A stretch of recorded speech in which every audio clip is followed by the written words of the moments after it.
વડોદરાના ઈંડા કાંડમાં 3 આરોપીઓની રાજસ્થાનમાંથી ધરપકડ કરતી વડોદરા પોલીસ। વડોદરાની શાંતિને ડહોળવાનો પ્રયાસ કરનાર માફિયા ગેંગ ઉપર શું પોલીસ ઘૂસીટોક લગાવશે?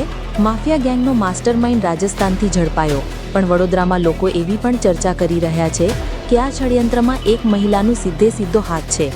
એ મહિલાએ કોઈ રાજકીય પાર્ટીથી પૈસા લઈને આ કાવતરાને અંજામ આપવાની કોશિશ કરી હતી, પણ એમાં એ સફળ ના થઈ શકી।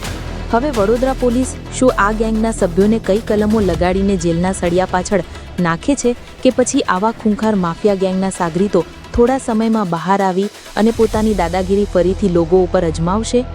આ ગેંગને કોઈ પડદા પાછળ રહીને ચલાવી રહ્યું છે એમ પણ લોકોએ ચર્ચાનો વિષય બનાવ્યો હતો।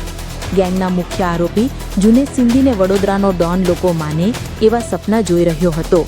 અમુક લોકો એવી પણ ચર્ચા કરી રહ્યા છે કે જુનેદ સિંધીના રાજકીય નેતાઓ સાથે અંગત સંબંધો છે, એના લીધે પોલીસ દ્વારા એના ઉપર કડક કાર્યવાહી કરવામાં આવે નહીં અને જલ્દી જેલમાંથી છૂટી જશે।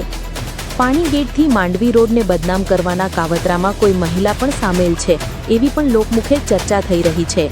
જ્યારે એ મહિલા પોતાનો દબદબો જમાવવા માટે પોલીસ સાથે સારા સંબંધ રાખી અને કોઈ પણ વ્યક્તિનો પોલીસ સ્ટેશનનો કામ આવે તો બંને પાર્ટીઓ વચ્ચે સમાધાન કરીને એના પણ ખિસ્સા ભરે છે એવી લોકમુખે ચર્ચા થઈ રહી છે।